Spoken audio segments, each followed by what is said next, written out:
এটি নরসিংদীর রায়পুরার সরকারি আদিয়াবাদ ইসলামিয়া উচ্চ বিদ্যালয় ও কলেজ।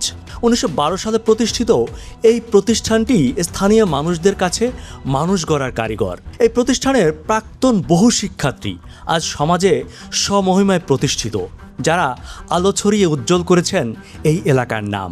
কিন্তু বেশ কিছুদিন ধরে ভালো যাচ্ছে না এই প্রতিষ্ঠানের একাডেমিক কার্যক্রম, ব্যাহত হচ্ছে শিক্ষাদান।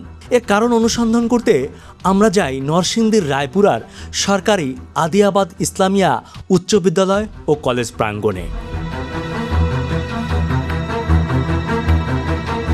সুপ্রিয় দর্শক মণ্ডলী, আসসালামু আলাইকুম।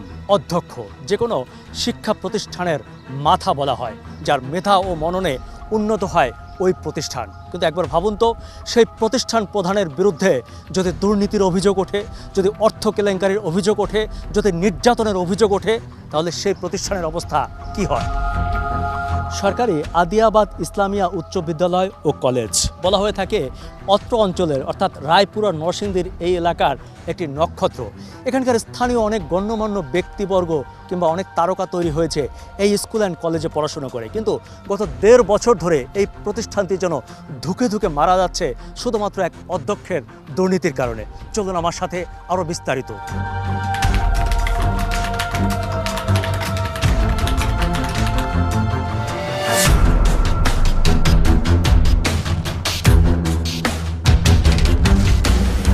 সরেজমিনে জানা যায় 2005 সালে এই প্রতিষ্ঠানে অধ্যক্ষ পদে নিয়োগ পান নূর সাখাওয়াত হোসেন মিয়া।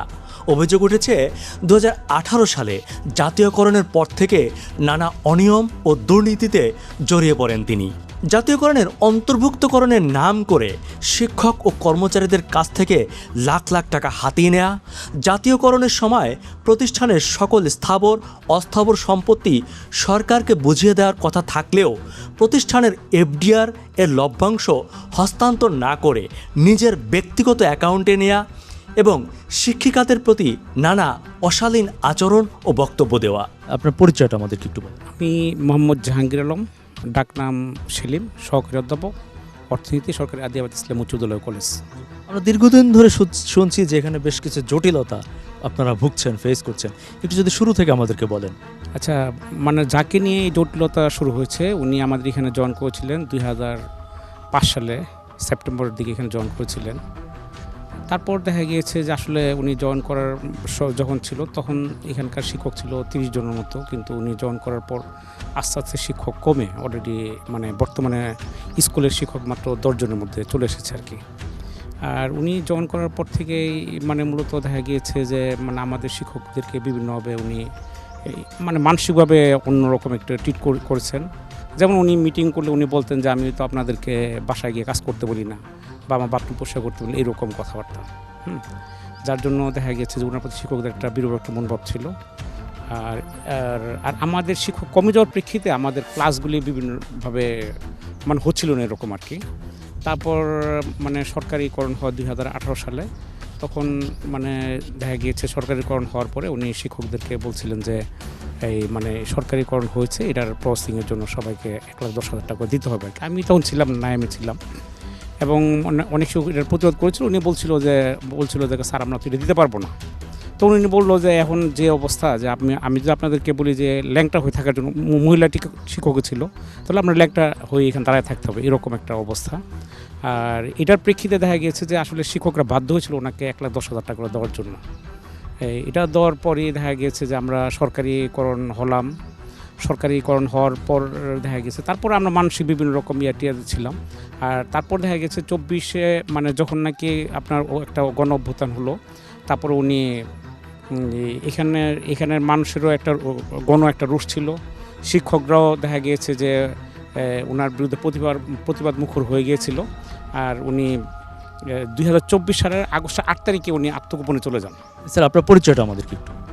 আমি ইমরান হোসাইন, প্রভাষক, রাষ্ট্রবিজ্ঞান।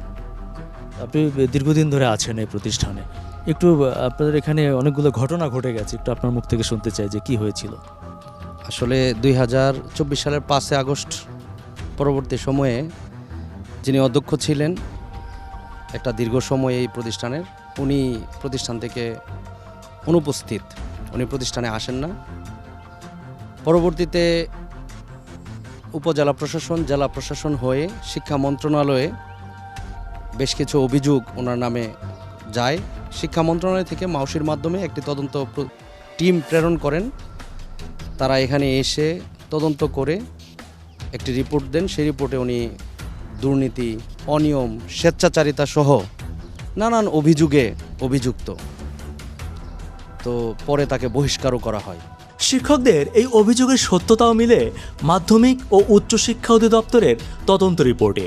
এরপর 2024-এর গণঅভ্যুত্থানে শিক্ষক ও শিক্ষার্থীদের ব্যাপক তোপের মুখে পড়ে আত্মগোপনে চলে যান এই অধ্যক্ষ। 1.5 বছর বরখাস্ত থাকেন অধ্যক্ষ নূর সাখাওয়াত হোসেন। স্যার, প্রথমে আপনার পরিচয়টা আমাদেরকে। আমি মোহাম্মদ এহতেশামুল হক, আমি স্কুলের সিনিয়র টিচার। আমি 1992 থেকে এখানে আসি। সে তো দীর্ঘদিন, আপনার অভিজ্ঞতা অনেককে দেখেছেন। এর মধ্যে বড় একটা দুর্ঘটনার খবর আমরা শুনলাম, একটু যদি আপনার মতো করে বলেন কি হয়েছিল, আপনি যেটা দেখেছেন। স্যার, যখন এই স্কুলটা সরকার ডিক্লেয়ার করে তখন অধ্যক্ষ মহোদয় নূর সাখাওয়াত হোসেন সাহেব আমাদের সকল শিক্ষককে ওনার বাসায় ডাকলেন। তারপর তিনি বললেন যে এখানে সরকারি করার জন্য কিছু টাকা সরকারি দিতে হয়েছে, অনেক একটা ফান্ড দরকার, ওই ফান্ডের টাকা দিয়ে ওই বিভিন্ন কাজ করা হবে। তো আমি এটা শুনে বুঝতে পারছি এই টাকাটা মিসইউজ হবে, উনি আত্মসাৎ করবেন। এটা বুঝতে পেরে আমি এরপর থেকে আর কোনো মিটিংয়ে অংশগ্রহণ করি নাই। তারপরে টিচাররা ওনাকে সম্ভবত 2বারে 1,10,000 করে দিয়েছেন, আর যারা কর্মচারী তারা দিয়েছেন 55,000 টাকা। কিন্তু আমি দেই নাই, আমি একজন শিক্ষক, আমি আমার আদর্শ লালন করতে পছন্দ করি। তো যার কারণে আমি না দেওয়ার কারণে সবার চাকরি কনফার্ম হয়ে গেছে, অ্যাডক নিয়োগ হয়ে গেছে, 4 বছর হয়েছে। আমার এই তো নিয়োগ হলো মাত্র এই 3.5 বছর, এই 3.5 বছর পরে, তার মানে 7.5 বছর পরে। এ তো গত 1 মাস আগে আমাদের বেতন আসা শুরু হইলো। কেন আপনারটা হয়নি কেন? আমি ঘুষ দিই নাই, এই জন্যই। এটা বড় কথা, আমি ঘুষ দিই নাই, এই জন্যই আমার কাজে সরকার চাইছে একটা বিষয় তথ্য দেওয়ার জন্য উনি দেয় নাই, যার কারণে আমি পিছিয়ে পড়ছি। আপনার নাম পরিচয়টা একটু আমাদেরকে বলুন। আমার নাম সীমা রায়, সহকারী শিক্ষক বাংলা। আমি স্কুল শাখায় আছি। আপনি তো দীর্ঘদিন ধরে আছেন বোধ, 22 বছর। 22 বছর, সে তো দীর্ঘ সময়। তো এর মধ্যে এই অধ্যক্ষ নিয়ে একটা ঝামেলা প্রায় দীর্ঘ 1.5 বছরেরও বেশি সময় ধরে চলছে। আপনি একটু বলুন তো আপনার মতো করে। আসলে আমাদের এই যে অধ্যক্ষ মহোদয়ের অনুপস্থিতি, এটা আমাদের শিক্ষক, শিক্ষার্থী, অভিভাবক 3 লেভেলের লোকদের কাছে এটা একটা এখন যন্ত্রণাদায়ক পরিস্থিতি হয়ে দাঁড়িয়েছে। আপা, একজন নারী হিসাবে জানতে চাই যে ওনার বিরুদ্ধে তো অনেকগুলো অভিযোগ, অর্থ কেলেঙ্কারি, অর্থ আত্মসাৎ, স্কুলের ফান্ডের টাকা নিজের অ্যাকাউন্টে সরানো, এবং কিছু কিছু ক্ষেত্রে বিভিন্ন হয়রানি করতেন, নারীদেরকেও যৌন হয়রানি করতেন, অভিযোগ শুনেছি। আপনার কি মতামত এ ব্যাপারে? যৌন হয়রানি বলতে আসলে ওনার যখন যেমনই হয়েছে মুখ দিয়ে যা আসতো তাই বলতো। আসলে একজন প্রতিষ্ঠান প্রধান হিসেবে অধ্যক্ষের পদে থেকে নারী শিক্ষকদের সাথে কথা বলার ক্ষেত্রে একটু লাগাম টানা প্রয়োজন ছিল। কিন্তু অনেক ক্ষেত্রে আমরা দেখেছি মেজাজ হারিয়ে ফেললে উনি নানান রকম বিশ্রী ভাষায় গালিগালাজ করতেন। যেমন স্টাফ রুমে আমাদের কোনো একটা মিটিং থাকতো, তখন বলতেন, আমি কি সব টিচারদের উদ্দেশ্যে বলতেন, আমি কি আপনাদেরকে নিয়ে আমার বাড়িতে মাছ কাটিয়েছি, আমি কি আমার ওয়াইফের কাপড় চোপড় ধুয়েছি, এই ধরনের। এটা তো উনি বলতে পারে না। এরপরেও আরও অনেক মানে যেগুলি বলা যায় না সেগুলি উনি বলেছে। জাতীয়করণের সময় ওনার বাড়িতে আমরা গিয়েছি টিচাররা, আমরা মানে নারী শিক্ষক, পুরুষ শিক্ষক সবাই আমরা ছিলাম। সবার সামনেই উনি আমাদেরকে খুব স্ল্যাং ভাষায় কথা বলেছিলেন। এখানে এসে কথা হয় দীর্ঘদিন ধরে এই প্রতিষ্ঠানে কাজ করা একজন শিক্ষকের সাথে, যিনি অধ্যক্ষের ব্যক্তিগত ক্ষোভ ও প্রতিহিংসার সম্মুখীন হয়ে স্ট্রোক করেন। আপনার নাম কি? মোহাম্মদ ফরহাদ হোসেন। আচ্ছা, এই প্রতিষ্ঠানে তো আপনি কি হিসেবে চাকরি করতেন এর আগে? আমি আগে চাকরি করতাম প্রভাষক ইসলামী শিক্ষা। কি হয়েছিল আপনার সাথে? আমার সাথে হয়েছিল যে আমরা প্রভাষক থাকাকালীন আমরা ছিলাম সিনিয়র, আমাদেরকে প্রমোশন না দিয়ে আমাদের জুনিয়রদেরকে প্রমোশন দেয়। এই নিয়ে আমরা বিভিন্ন জায়গায় দরখাস্ত করি, ডিজি অফিসে স্মারকলিপি দেই, কিন্তু সেই দরখাস্ত করে স্মারকলিপি তারা কোনো গ্রাহ্য করেনি, বরং সেইটারে তারা অপতথ্য চালাইছে এবং এটাকে তারা মানে খারাপ দৃষ্টিতে দেখে কলেজের পরিপন্থী কাজ বলে এটা আমাদের সাময়িক বরখাস্ত করেছে, চূড়ান্ত বরখাস্ত করেছে।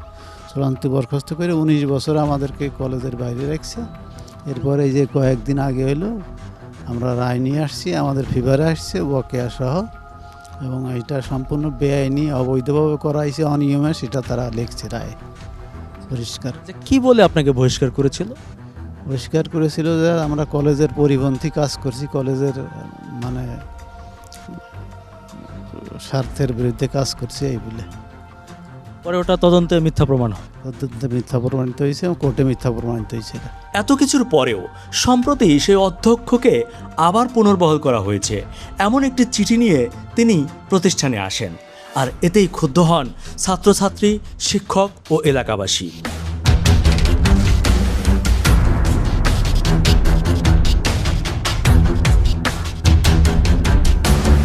যেহেতু একবার তদন্তে প্রমাণিত হয়েছে শিক্ষা মন্ত্রণালয়, উচ্চতর তদন্ত ছাড়া ওনাকে কীভাবে পুনর্বহাল করলো এটা আমাদের বোধগম্য নয়। তো এই হচ্ছে পরিস্থিতি। এখানে বেশ কিছু অভিযোগ যেগুলো প্রমাণিত হয়েছে, নিশ্চয়ই আপনাদের কাছে আপনারা এগুলো পাবেন এই তদন্ত রিপোর্টটি। সেখানে উনি আমাদের কাছ থেকে আত্মীকরণ হবে না এই ভয়ভীতি দেখিয়ে প্রায় 35 লক্ষ টাকা নিয়েছে শিক্ষক কর্মচারীদের কাছ থেকে। এছাড়া ডিড অফ গিফটে উনি সরকারকে সব বুঝিয়ে দেওয়ার কথা থাকলেও একটি অ্যাকাউন্টে প্রায় 24 লক্ষ টাকা আছে, এই অ্যাকাউন্ট তিনি গোপন করেছেন, যেটা প্রমাণিত। এগুলো কিন্তু প্রমাণিত তদন্ত রিপোর্টে। দ্বিতীয়বার উনি কীভাবে আসলো? দ্বিতীয়বার আসলে দেখা গিয়েছে যে আসলে ওনার বিরুদ্ধে যে অভিযোগগুলো ছিল এগুলো প্রমাণিত হওয়ার পর শিক্ষা মন্ত্রণালয় থেকে ওনাকে আবার পুনর্বহাল একটা আদেশ দান করেন আর কি। এবং এই পুনর্বহাল আদেশ নিয়ে মূলত এখানের মধ্যে আসেন, কিন্তু এলাকার লোকরা ওনাকে এখানে আসতে বাধা সৃষ্টি করেছিলেন আর কি। আর মানে এই বাধার প্রেক্ষিতে দেখা গিয়েছে যে আসলে আমরা এমন একটা অবস্থার মধ্যে আছি যে আমরা বর্তমানে অভিভাবক শূন্য হিসাবে আছি। আমরা আমাদের যে কার্যক্রমগুলি আমরা ঠিকমতো পরিচালনা করতে পারছি, বিশেষ করে আমাদের আর্থিক যে কার্যক্রমগুলি এগুলি পরিচালনা করতে পারতেছি না। এমত অবস্থায় কোনোভাবেই তিনি এই প্রতিষ্ঠানের বসার সুযোগ না পেয়ে রায়পুরা উপজেলা নির্বাহী কর্মকর্তার একটি কক্ষকে অধ্যক্ষের কক্ষ বানিয়ে অফিস করছেন নূর সাখাওয়াত হোসেন। একজন অধ্যক্ষ, সে তো প্রতিষ্ঠানে থাকার কথা, সে কিভাবে এত দূরে বসে প্রতিষ্ঠান চালায় জানতে চেয়েছিলাম শিক্ষকদের কাছে। যিনি অধ্যক্ষ, এটা তো একটা প্রতিষ্ঠানিক পদ, নিয়ম আছে যে তার প্রতিষ্ঠানে উপস্থিত থেকেই কার্যক্রম পরিচালনা করতে হবে, কিন্তু এই যে সে প্রতিষ্ঠানে উপস্থিত না থেকে পরিচালনা করছে, এটা কি আইনের ব্যত্যয় হচ্ছে না? এটা স্যার সরকার সিদ্ধান্ত নেবে, এটা এই ব্যাপারে কিছু বলবো না। তবে যে সমস্যাটা হচ্ছে আমরা ফিল করছি, যেমন আমাদের ইদানিং যখন বেতন আসছে কিছু কাগজ লিখতে স্বাক্ষর করতে হবে, তো একটা স্বাক্ষর করতে 4 দিন যাইতে হয়েছে। যাওয়ার পর যখন দেখলাম যে উনি আমাদের কাজকর্মে উনি পজিটিভ না, আমাদেরকে বিভিন্নভাবে হয়রানি করতেছে, তখন আমাদের একজন শিক্ষক তিনি বললেন, বিরক্ত হয়ে হয়রানির শিকার হয়ে বললেন যে স্যার আমাদের কপাল উষ্টা মারেন। দ্বিতীয় দিনও যখন স্বাক্ষর করেন না, সমস্ত কাগজপত্র দেওয়ার পরেও উনি বলেন যে আমার বিরুদ্ধে আপনারা টিভিতে অভিযোগ করছেন, মিডিয়াতে অভিযোগ করছেন, ইত্যাদি ইত্যাদি। তো তারপরে যখন স্বাক্ষর করে না, তিনি বললেন, আমাদের শিক্ষক কেঁদে ফেললেন, কেঁদে ফেলে বললেন যে স্যার আমাদেরকে জুতা দিয়ে পিটান, আমরা আর কি করতে পারি। আর এক পর্যায়ে আমি বলছি যে স্যার যদি আমাদের টাকা পয়সা চলে যায় আর যদি আমরা টাকা না পাই, 7.5 বছর পরে আমার টাকা আসছে, এখন যদি টাকা পয়সা আমরা না তুলতে পারি আর যদি টাকাটা চলে যায়, তাহলে আমি স্যার অনশন করব এবং জাতিকে জানাবো কেন আমার টাকা ফেরত গেল। একটি শিক্ষা প্রতিষ্ঠান, সেখানে অধ্যক্ষ থাকবে না, দিনের পর দিন প্রশাসন কিভাবে চলে? প্রশাসন অবশ্যই দরকার, নিত্য নৈমিত্তিক খরচ থেকে শুরু করে যাবতীয় কিছুর জন্য প্রশাসন দরকার। এখন উনি রায়পুরাতে এমপি সাহেবের জন্য যে রুম বরাদ্দ আছে, ওই রুমে বসে নাকি অফিস করে। আমরা গিয়েছি ওখানে, আবার কখনো কখনো নরসিংদী ওনার বাসায়। তো আমাদের প্রতিষ্ঠানের প্রয়োজনে যখন ওনাকে ফোন দেয়, উনি বলে আমার বাসায় আসেন অথবা নরসিংদীতে রায়পুরাতে আসেন। তো হয় নরসিংদী নতুবা রায়পুরা। এতে করে দেখা যায় যে আমাদের একদিকে পকেটে টাকা খরচ হচ্ছে, এই টাকা কিন্তু আমরা পাচ্ছি না, নিজের ব্যক্তিগত টাকা খরচ করে প্রতিষ্ঠানের স্বার্থে যাইতে হইতেছে। পাশাপাশি এই যে সময় ব্যয় হচ্ছে, আমরা যখন রায়পুরা যাই বা নরসিংদীতে যাই, তখন কিন্তু এখানে ক্লাস বন্ধ থাকে, ছেলেমেয়েরা ক্লাস বিঘ্ন ঘটে। তো বর্তমানে খুব বিশৃঙ্খলা একটি পরিস্থিতির মধ্য দিয়ে যাচ্ছে। এমত অবস্থায় আমি চাই শিক্ষা মন্ত্রণালয় একটি উচ্চতর তদন্ত কমিটি গঠন করে ওনার বিরুদ্ধে যে অভিযোগগুলো আগে প্রমাণিত হয়েছে সেগুলো সরেজমিনে দেখে ওনাকে, যদি উনি পুনরায় তদন্তে উনি নির্দোষ হয় তাহলে উনি আসুক, আর যদি উনি দোষী হয় ওনার শাস্তি দিয়ে সর্বোচ্চ শাস্তি নিশ্চিত করে আমাদের এখানে একজন নতুন প্রিন্সিপাল, নতুন প্রশাসক আসুক, যাতে করে প্রতিষ্ঠানটি ভালো হয়। এই প্রতিষ্ঠানটি এলাকার প্রাণ, 3-4টা ইউনিয়নের প্রাণ। আমরা চাই এই প্রতিষ্ঠানটি বেঁচে থাকুক, তার ঐতিহ্য, অতীত এবং যে গৌরবময় ইতিহাস আছে সেটা নিয়ে। এত অভিযোগ নিয়ে আমরা কথা বলেছিলাম এই অধ্যক্ষের সাথে। ওয়াউসির তদন্তে প্রমাণিত হয়েছে কথাটা ঠিক না, কারণ এখানে তখন একতরফা হয়েছে। এটা এমপি সাহেব নিজেই তিনি দায়িত্ব নিয়েছেন, তিনি বলছেন যে আপনি কারোর সাথে এটা নিয়ে এটা আমার দায়িত্ব, কেউ যদি কিছু বলে আমার সঙ্গে কথা বলতে বলবো। তবে সমস্যা যেটাই হোক, তার ভুক্তভোগী যেন শিক্ষার্থীরা না হয় সেদিকে খেয়াল রেখে যথাযথ ব্যবস্থা নেওয়া হবে বলে জানিয়েছেন নরসিংদী জেলা প্রশাসক। আমরা চাই যে বিদ্যালয়ে যারা শিক্ষার্থী রয়েছে তাদের পাঠদানে যেন কোনো কিছু যেন ব্যাহত না হয়, এবং ছাত্রছাত্রীরাই দেশের ভবিষ্যৎ। তারা যাতে সুশৃঙ্খলভাবে তারা পড়াশোনা করবে, তারা একটি বিদ্যালয় সেটি সুন্দরভাবে পরিচালিত হবে, এটি কিন্তু আমরা আশা করছি, এবং জেলা প্রশাসন এটি যাতে সুন্দরভাবে চলে সেই বিষয়ে জেলা প্রশাসন কাজ করছে। এবং যেহেতু এই বিষয়টি আমরা অবগত হয়েছি, এটি কিভাবে সুন্দরভাবে এটি সমাধান করা যায় এবং এটি সুষ্ঠুভাবে একটি বিদ্যালয় যাতে পরিচালিত হয় সেই বিষয়ে জেলা প্রশাসন ব্যবস্থা নেবে। দর্শক মণ্ডলী, একজন অধ্যক্ষের কারণে কিভাবে একটি ঐতিহ্যবাহী প্রতিষ্ঠান ধ্বংস হয়ে যায় তা দেখতে হলে আপনাদেরকে আসতে হবে নরসিংদীর এই রায়পুরায়। এই অধ্যক্ষের বিরুদ্ধে যেসব অভিযোগ রয়েছে তা দ্রুত খতিয়ে দেখে এবং মন্ত্রণালয় থেকে যথাযথ পদক্ষেপ নিলেই এই সমস্যার সমাধান সম্ভব বলে আমরা মনে করি। দর্শক মণ্ডলী, আপনার চোখ কান খোলা রাখুন। আপনার চোখে যদি এমন কোনো সমস্যা দেখা দেয় তাহলে আপনিও চাইলে আমাদের মাধ্যমে সমাধান খুঁজতে পারেন। স্ক্রিনে দেখানো এই নাম্বারে কিংবা এই ফেসবুক পেজের মাধ্যমে আপনিও আমাদের সাথে যোগাযোগ করতে পারেন।